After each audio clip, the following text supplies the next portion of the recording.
DETV News is powered by DART, Delaware's transit service. Moving forward. Live proudly, boldly, and with peace of mind by advocating for your health with an early cancer screening.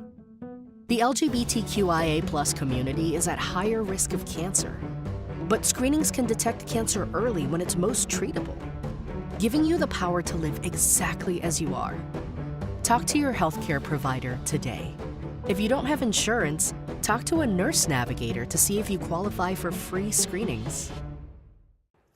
The Christiana Mall will go back to enforcing its curfew for kids. First, plastic bags were banned in Delaware. Now, Styrofoam containers could be next. And a new exhibit opens that's out of this world. Those stories and more are coming up next. You're watching DETV News.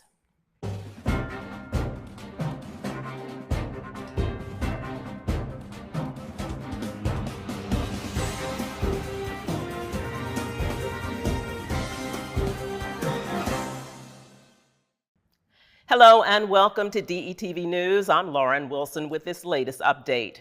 There's yet another major political announcement for the upcoming elections. State Senator Sarah McBride, the country's highest-ranking transgender elected official, has thrown her hat into the ring to run for the Delaware U.S. Senate. In published reports, McBride said she's not running to be a transgender member of Congress. Instead, she said she's planning to run for Delaware's representative seat and focus on all of the issues that matter to Delawareans of every background. If elected, McBride, a Democrat, would become the first trans person elected to federal office. She would also be the youngest elected official from Delaware sent to Washington since President Biden won his U.S. Senate seat in 1972. McBride is running for the seat now held by Congresswoman Lisa Blunt Rochester. She's running for the U.S. Senate seat soon to be vacated by Tom Carper, who announced he's retiring before the next election cycle in 2024. Well, despite the weather, which was downright nasty at times, the 36th annual Clifford Brown Jazz Festival went on, and so did DETV's wall-to-wall coverage. Many hardcore fans turned out with rain gear, umbrellas, and even tents. Crowds were sparse at times when it poured, but that did not stop the popular event from taking place on Rodney Square. The country's top-notch performers took to the stage for what's being billed as the largest free jazz festival on the East Coast. While there are no official crowd counts, there were times during the four-day festival when the square was barely filled. Despite that, those who did brave the rain appeared to have a good time. Food trucks and other vendors clearly took a hit, but those are the chances you take with a rain or shine festival. Thank goodness the Clifford Brown Jazz Festival is an event that is held rain or shine, because we did have our share of rain last week. And in spite of that, every single artist was able to perform. Parents and guardians, listen up. The Christiana Mall will go back to strongly enforcing a curfew for minors, that following several incidents of violence. Children under the age of 17 cannot enter the mall past 3 p.m. on Fridays and Saturdays unless they are accompanied by an adult over the age of 21. Curfews aren't a new thing at the mall. The curfew policy was first put in place in 2008, but enforcement has been relaxed until now. Mall owners say the curfew will be strictly enforced beginning Friday. You may recall a shooting incident in the food court last April left 3 people injured. A 17-year-old turned himself in to Delaware State Police following that incident. Starting this Friday, identifications will be checked at the main entrances of the mall for minors who want to enter after 3 p.m. on Fridays and Saturdays. So mom and dad, that means no more dropping off the kids at the mall to meet up with their friends.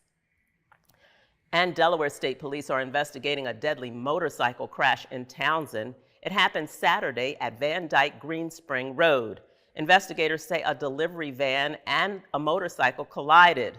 The 20-year-old motorcycle rider was flown to an area hospital with critical injuries. His passenger, a 23-year-old named Celeste Smith of Hartley, was pronounced dead at the scene.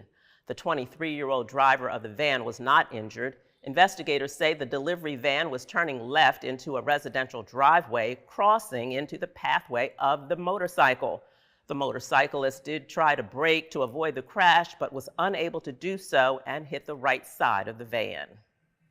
In other news from Delaware State Police, a brazen bank robbery that occurred inside the Acme at the University Plaza is under investigation. It happened Saturday afternoon when the Acme was filled with customers. Police say the suspect handed a note to the teller and the branch manager of Citizens Bank. He demanded cash and threatened to shoot up the store. The bandit grabbed the money and fled on foot. Anyone with information is asked to call Crime Stoppers at 1-800-TIP-3333. If your tip leads to an arrest, you could be eligible for a reward. In news from the Dover Capitol, the House of Representatives overwhelmingly passed a controversial police reform bill. That bill would require law enforcement agencies to publish internal investigations when the use of force and other substantiated allegations are made against police officers. The bill is backed by the Legislative Black Caucus. It's now headed to the state Senate for a vote. In other news from the General Assembly, first came the law banning the use of plastic bags in stores. Now a bill banning the use of Styrofoam containers has been passed in the State House. It is now headed to the Senate for a vote.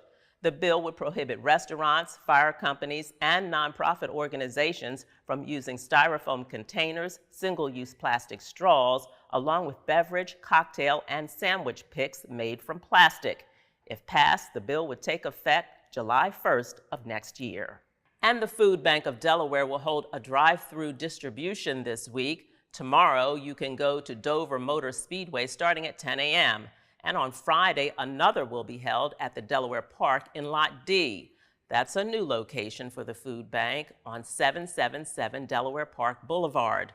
The Newcastle County distribution will also begin at 10 a.m. Both are first-come, first-served events.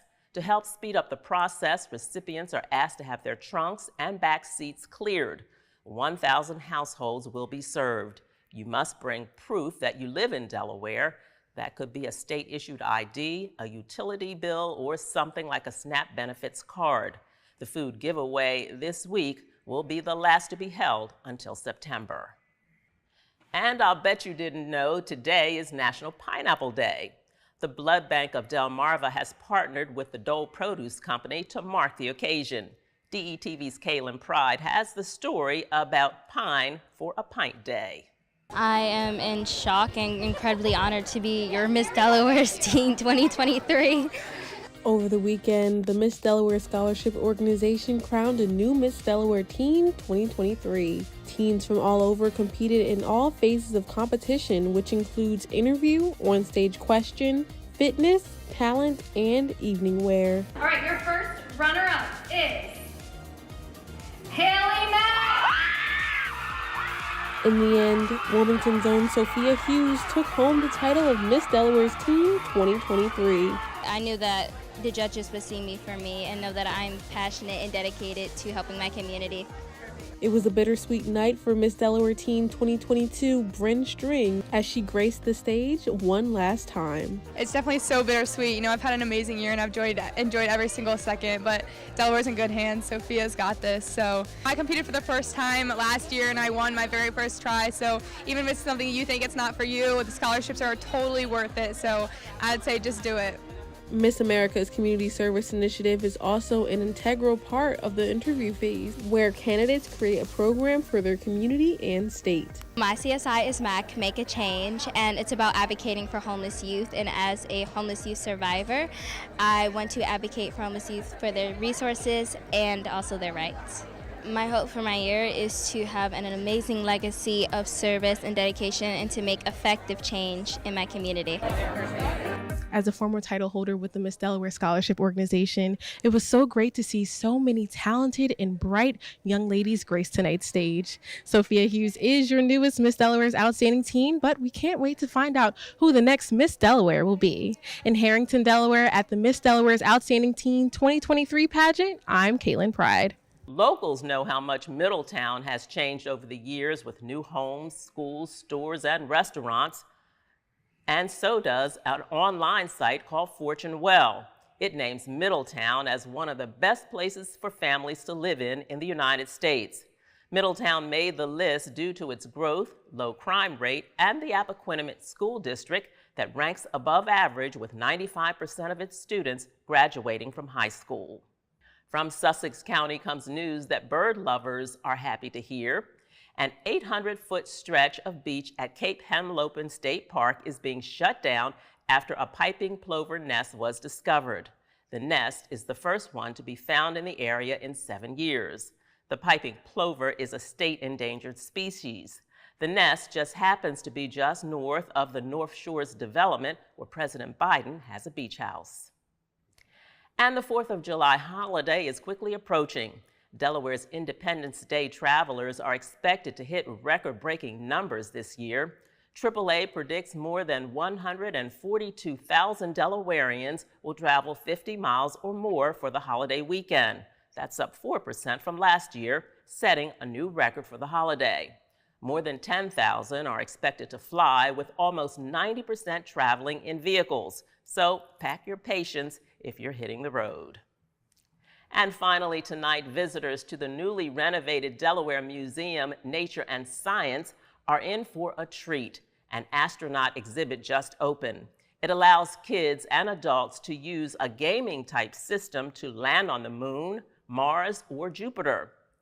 The Be an Astronaut exhibit had been scheduled to open at the museum in the summer of 2020, but that never happened due to the COVID-19 pandemic. The exhibit has a play area for young children, but it's likely to be a main attraction to those who are ages 6 and up and have some experience with gaming. The museum is located at 4840 Kennett Pike in Wilmington. It's open daily from 9:30 to 4:30 p.m. Parking is free. Admission is $14.50 for people ages 3 and up and $4.25 for children ages 1 and 2. Sounds like a world of fun. That's going to do it for this edition of DETV News. I'm Lauren Wilson. Be sure to catch us on all social media platforms and on Comcast Channel 28. Thanks for watching, and we'll see you next time.